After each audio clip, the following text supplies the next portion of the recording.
प्रिय विद्यार्थियों नमस्कार। स्वागत है आपका आपके अपने शैक्षिक चैनल ज्ञान दर्पण में। जैसा कि मैंने कल कहा था कि आज हम लोग की पहली क्लास होगी और आज हम लोग पहली क्लास में सीखेंगे हिंदी व्याकरण के अंतर्गत वर्णमाला। माला तो आप लोग जानते ही हैं कि फूलों की माला होती है, मोतियों की माला होती है और पैसों की भी माला होती है। फूलों की माला हम लोग मंदिर में जाते हैं, अपने इष्ट को चढ़ाते हैं, और जो मोतियों की माला होती हैं औरतें और लड़कियां अपने गले में पहनती हैं। पैसों की माला का उपयोग बहुत कम शादी विवाह के अवसर पर देखने को मिलता है। तो यहाँ पर वर्णमाला की बात हो रही है, ना तो फूलों की माला है ना मोतियों की माला है, बल्कि वर्णमाला को हम लोग क्या समझेंगे। माला होती क्या है, एक व्यवस्थित क्रम में पिरोया जाता है, चाहे फूल हो, चाहे मोती हो, चाहे कुछ भी हो, जब उसे व्यवस्थित क्रम में पिरो देते हैं तो वह बन जाती है माला। यहाँ पर भी हम लोग वर्णों को एक व्यवस्थित क्रम में पिरो दिए हैं तो बन गई हमारी वर्णमाला। जब वर्णों को व्यवस्थित क्रम में पिरो दिया गया तो बन गई वर्णमाला। वर्णमाला में दो शब्द हैं, एक है वर्ण, दूसरा माला, मतलब वर्णों की माला है। वर्ण क्या होते हैं, आइए सबसे पहले उसी को समझते हैं। वर्ण होते क्या हैं, वर्ण को अक्षर भी कहते हैं, और इसकी जो परिभाषा है वह है भाषा की सबसे छोटी इकाई जिसको तोड़ा न जा सके उसे कहेंगे वर्ण या अक्षर। भाषा क्या है, अभिव्यक्ति के माध्यम को भाषा कहेंगे। अभिव्यक्ति, हमारे मन में कुछ आ रहा है, हमारे दिल में कुछ आ रहा है, उसे जिस माध्यम से हम आप तक पहुंचाएंगे उसे बोलेंगे भाषा। अभी भाषा पे हम बात नहीं कर रहे हैं, बात कर रहे हैं हम लोग वर्ण या अक्षर पे। तो भाषा की सबसे छोटी इकाई जिसको तोड़ा न जा सके, मतलब किसी भी भाषा की जो सबसे छोटी इकाई होगी, इतनी छोटी से छोटी को उसको अब न तोड़ा जा सके, उसे बोलेंगे वर्ण या अक्षर। जैसे हिंदी वर्णमाला की बात हम लोग कर रहे हैं, तो हिंदी वर्णमाला में जैसे हमारा अ है, अ को हम इससे ज़्यादा तोड़ करके और छोटा नहीं कर सकते। किसी भी तरीके से इसे आप तोड़ना चाहेंगे तो नहीं टूटेगा। आ हो गया, आ को आप तोड़ना चाहेंगे तो नहीं टूटेगा, इससे छोटा हो ही नहीं सकता। यह अपने आप में सबसे छोटा है, इसको और छोटा किसी भी ढंग से नहीं किया जा सकता। इसी तरह से तमाम वर्ण हैं, इसको तो आप लोग जान रहे हैं, आज से लेके गया तक जितने हैं सब हमारे वर्ण हैं। क हो गया, च हो गया, प हो गया, ल हो गया, जितने भी वर्ण हैं किसी भी ढंग से उनको तोड़ करके और छोटा नहीं किया जा सकता। अर्थात यह सबसे छोटी इकाई है, और जो सबसे छोटी इकाई होगी उसी को हम लोग बोलेंगे वर्ण या अक्षर। इतना तो आप लोग समझ गए होंगे कि वर्ण या अक्षर किसे कहेंगे। किसी भी भाषा की, यहाँ तो हम हिंदी की बात कर रहे हैं, लेकिन यह परिभाषा हर भाषाओं में लागू होगी कि किसी भी भाषा की सबसे छोटी इकाई जिसको न तोड़ा जा सके उसे कहेंगे वर्ण या अक्षर। अगर इसी को हम लोग अंग्रेजी में जाएं तो अंग्रेजी का जैसे वर्ण हो गया ए बी, इसको हम लोग तोड़ नहीं सकते, इसको और छोटा नहीं कर सकते। तो इस तरह से ये अंग्रेजी वर्णमाला के वर्ण हो गए या अक्षर हो गए। इसी तरह से हमारे हिंदी वर्णमाला के ये सब अक्षर हो गए। वर्ण तो आप समझ गए होंगे, अक्षर तो आप समझ गए होंगे। चलिए देखते हैं वर्ण या अक्षर के कितने भेद होते हैं।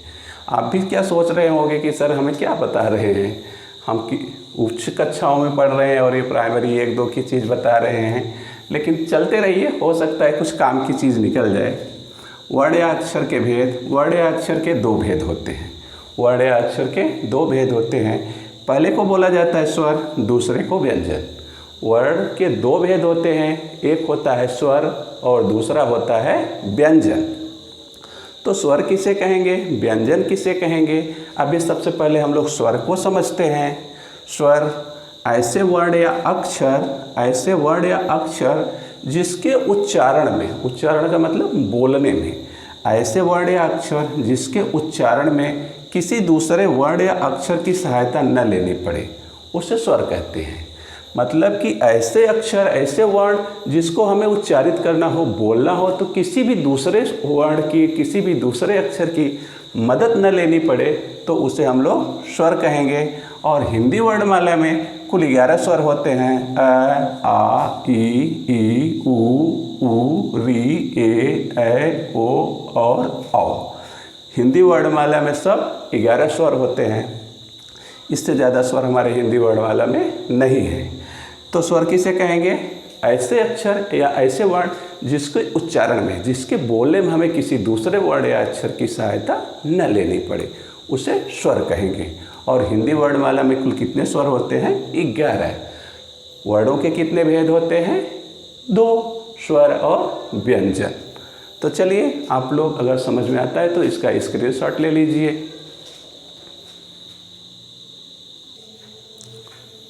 तो आप लोगों ने स्क्रीनशॉट ले लिया। चलो देखते हैं स्वर के भेद। स्वर के भेद हमारे व्याकरणों ने,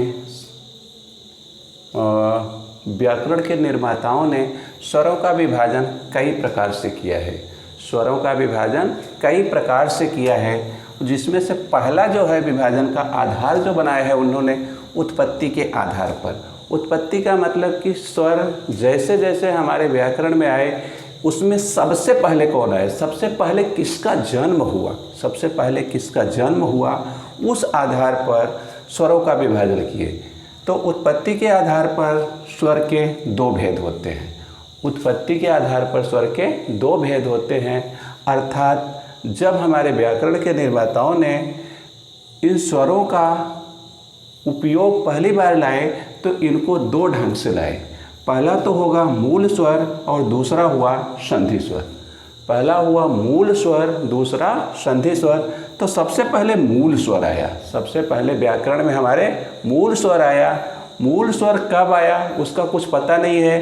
ये मतलब ये निकलता है इसका कि हिंदी के व्याकरण के जन्म के समय ही, जब हिंदी के व्याकरण का जन्म हो रहा था, उसी समय से ये मूल स्वर है।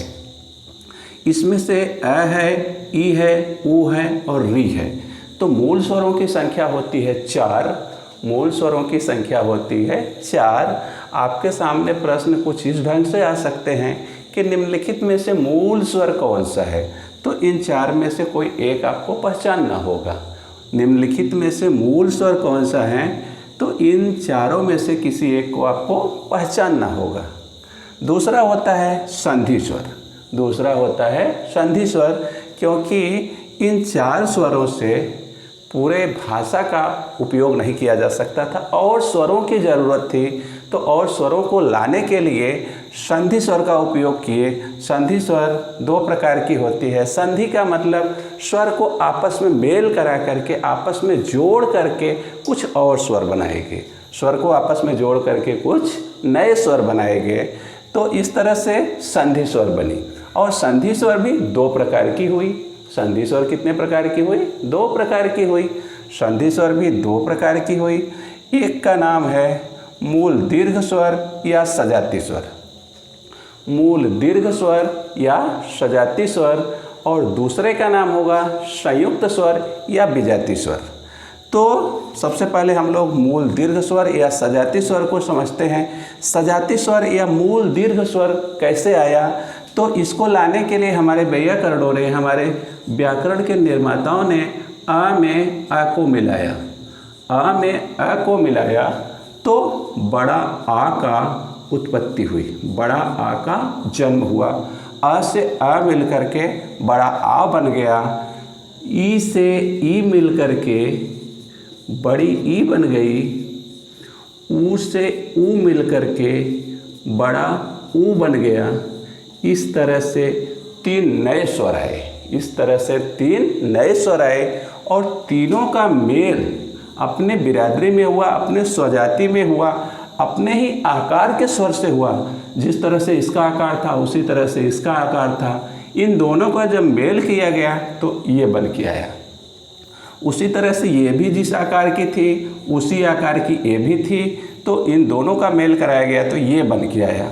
और जिस आकार का ऊ था उसी आकार के दूसरे ऊ का मेल कराया गया तो बड़ा ऊ बन के आया। मतलब अपने ही ढंग के, अपने ही सजाती, मतलब अपने ही ढंग के, अपने ही बिरादरी में वो लोग मेल करके बड़ा दीर्घ स्वर बना दिए। इसलिए इनको दीर्घ स्वर बोला गया। मूल दीर्घ स्वर या सजाती स्वर। सजाती स्वर इसलिए बोला गया क्योंकि उनका मेल अपने ही जाति में हुआ। अपने ही जाति में हुआ। और मूल दीर्घ स्वर इसलिए बोला गया कि ये जो मूल स्वर थे इसी का बड़ा आकार वो लोग ले लिए, इसी का बड़ा रूप ले लिए, इसलिए ये हो गए मूल दीर्घ स्वर या सजाती स्वर। अब आपके सामने कैसे प्रश्न आएंगे, निम्नलिखित में से मूल दीर्घ स्वर कौन सा है या निम्नलिखित में से सजाती स्वर कौन सा है। हमें उम्मीद करता हूँ कि इतना आप लोग समझ पा रहे होंगे कि उत्पत्ति के आधार पर स्वर के दो भेद होते हैं, मूल स्वर और संधि स्वर। मूल स्वर वे थे जिनकी उत्पत्ति सबसे पहले हुई, जिनकी उत्पत्ति सबसे पहले हुई, और सबसे पहले सिर्फ 4 स्वर की उत्पत्ति हुई, अ, छोटी ई, छोटा ऊ और री की। इसके बाद वैयाकरणों को लगा कि हमारे स्वर पर्याप्त नहीं है हमारी भाषा के निर्माण के लिए, तो उन्होंने कुछ और स्वरों के लिए सोचा। तो और स्वर किस तरह से आए, वो संधि स्वर के माध्यम से आए। स्वर आपस में मेल करके नए स्वर बनाए, इस तरह से उनका आगमन हुआ। तो संधि कराई गई, आपस में मेल कराया गया। संधि स्वर 2 प्रकार की होती है, अर्थात उनका 2 ढंग से मेल कराया गया। पहला ढंग का जो मेल था वो मूल दीर्घ स्वर बने या सजाती स्वर बने, अर्थात वे अपने ही जाति में उनका मेल कराया गया। अ का मेल अ से कराया गया, ई का मेल ई से कराया गया, ऊ का मेल ऊ से कराया गया, और निर्माण हुआ बड़ा आ, बड़ी ई और बड़ा ऊ का। इस तरह से 3 नए स्वर आए। री का मेल री से नहीं कराया गया। चलिए एक बार फिर से आप लोग स्क्रीनशॉट इसका भी लेना चाहें तो ले लीजिए, मैं बोर्ड से हट जा रहा हूँ। चलिए अब हम लोग मूल दीर्घ स्वर या सजाती स्वर के बाद देखते हैं संयुक्त स्वर या विजाती स्वर। संयुक्त स्वर या विजाती स्वर, जिस तरह से सजाती स्वर की उत्पत्ति हुई उसी तरह से विजाती स्वर की भी उत्पत्ति हुई, लेकिन इनका जो मेल था वो कुछ अलग ढंग से किया गया। अर्थात उनके स्वजाति में न करा करके, जैसे अ का मेल जब ई से कराया गया तो बन के आया ए, अ का मेल ई से कराया गया तो बन के आया ए, अर्थात अ का मेल उसके अपने स्वजाति में न हो करके दूसरे जाति में हुआ, इसलिए इसको विजाती स्वर या संयुक्त स्वर बोलते हैं। इसलिए इसको विजाती स्वर या संयुक्त स्वर बोलते हैं। और जब अ का मेल ए से कराया गया तो बन के आया आए, बन के आया आए। जब अ का मेल ई से कराया गया, अ और ई जब आपस में मेल किए और आपस में बन करके एक हो गए तो ए का निर्माण हुआ, और अ का मेल जब ए से कराया गया तो अ का निर्माण हुआ। इसी तरह से जब अ का मेल ऊ से कराया गया तो ओ बन के आया। अ का मेल जब ऊ से कराया गया, अ का मेल ऊ से कराया गया, एक नया स्वर ओ बन के आया, और जब अ का मेल ओ से कराया गया तो बन के आया औ। इस तरह से कुल मिला के संयुक्त स्वर या विजाती स्वरों की संख्या हुई 4, ए, ऐ, ओ, औ। इसलिए इसको विजाती स्वर बोला जाता है क्योंकि इनका मेल अपने ही जाति में न होकर के दूसरे जाति में हुआ है। इनका मेल अपनी जाति में, अ का मेल ऐसे होता तो अपनी जाति में होता, लेकिन अ का मेल ई से हुआ है, इसलिए यह दूसरे जाति में इनका मेल हुआ, इसलिए बोलेंगे विजाती। और बनके हुए बड़े स्वर हो गए, इसलिए इसको बोलेंगे संयुक्त स्वर। पहली बात तो 2 स्वर अलग अलग मिले हुए हैं, इसलिए इसको बोलेंगे संयुक्त स्वर। तो संयुक्त स्वर हमारे कौन कौन से हो गए, ए, ऐ, ओ और औ। इनका निर्माण किस तरह से हुआ आप लोग समझ लीजिए। इस तरह से हमारे हिंदी वर्णमाला में विजाती स्वरों की संख्या हुई 4, विजाती स्वरों की या संयुक्त स्वरों की संख्या हुई 4, सजाती या मूल दीर्घ स्वर की संख्या हुई 3, और मूल स्वर की संख्या हुई 4। सब मिला करके 11 स्वर हुए। स्वरों की संख्या हिंदी वर्णमाला में कितनी होती है, 11। कितनी होती है, 11। सब मिला के हिंदी के वर्णमाला में स्वरों की संख्या होगी 11। ऐसा हमारे वैयाकरणों ने बताया है, जिसमें से मूल स्वर होते हैं 4। मूल स्वर कितने होते हैं, 4। मूल दीर्घ स्वर या सजाती स्वर होते हैं 3, और संयुक्त स्वर या विजाती स्वर होते हैं 4। अगर तीनों को आपस में जोड़ दिया जाए तो वह संख्या होगी 11। ये तो हुई हमारा उत्पत्ति के आधार पर, ये तो हुई स्वरों का विभाजन उत्पत्ति के आधार पर। अब अगला पॉइंट देखते हैं, मात्रा या उच्चारण काल के आधार पर। यह भी स्वर का विभाजन हो रहा है कि स्वर का विभाजन मात्रा या उच्चारण काल के आधार पर कितने प्रकार के होंगे। मात्रा या उच्चारण काल के आधार पर भी स्वर के दो भेद होते हैं। मात्रा या उच्चारण के काल के आधार पर भी स्वर के दो भेद होते हैं। एक होता है लघु या ह्रस्व स्वर, दूसरा होता है दीर्घ या गुरु स्वर। एक होता है लघु या ह्रस्व स्वर, दूसरा होता है गुरु या दीर्घ स्वर। तो आइए इनके बारे में देखते हैं। ह्रस्व स्वर या लघु स्वर किसे कहते हैं? ऐसे स्वर जिनके उच्चारण में, जिनके बोलने में कम समय लगता हो। ऐसे स्वर जिनके उच्चारण में या बोलने में कम समय लगता हो उसे बोलेंगे लघु या ह्रस्व स्वर। उसे क्या बोलेंगे? लघु या ह्रस्व स्वर।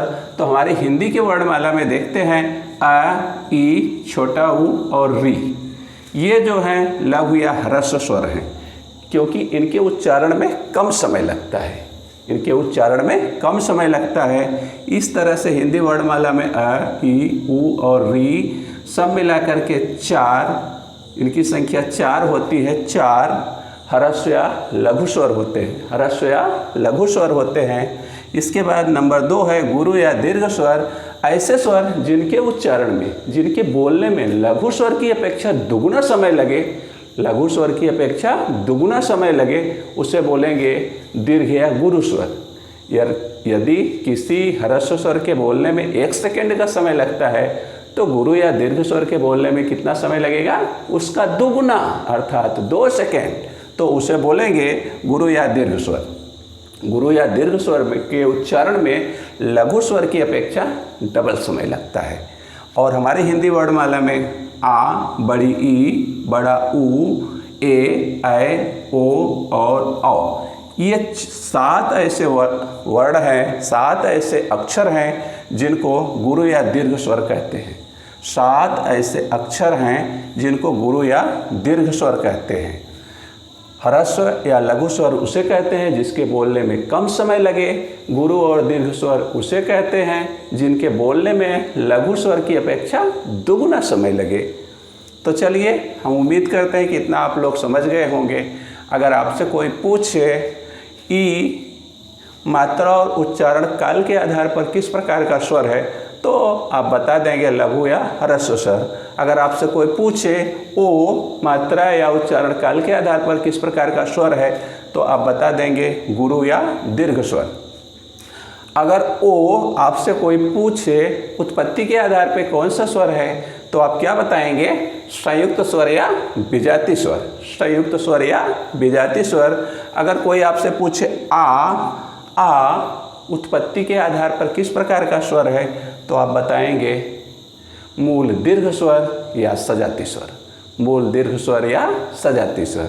चलिए एक बार फिर से आवश्यकता समझ रहे हैं तो स्क्रीनशॉट ले लीजिए, नोटबुक बनाते रहिए, एक अच्छी कॉपी पे लिखते रहिए। हम लोग बहुत धीमी गति से यहाँ पर सीखेंगे।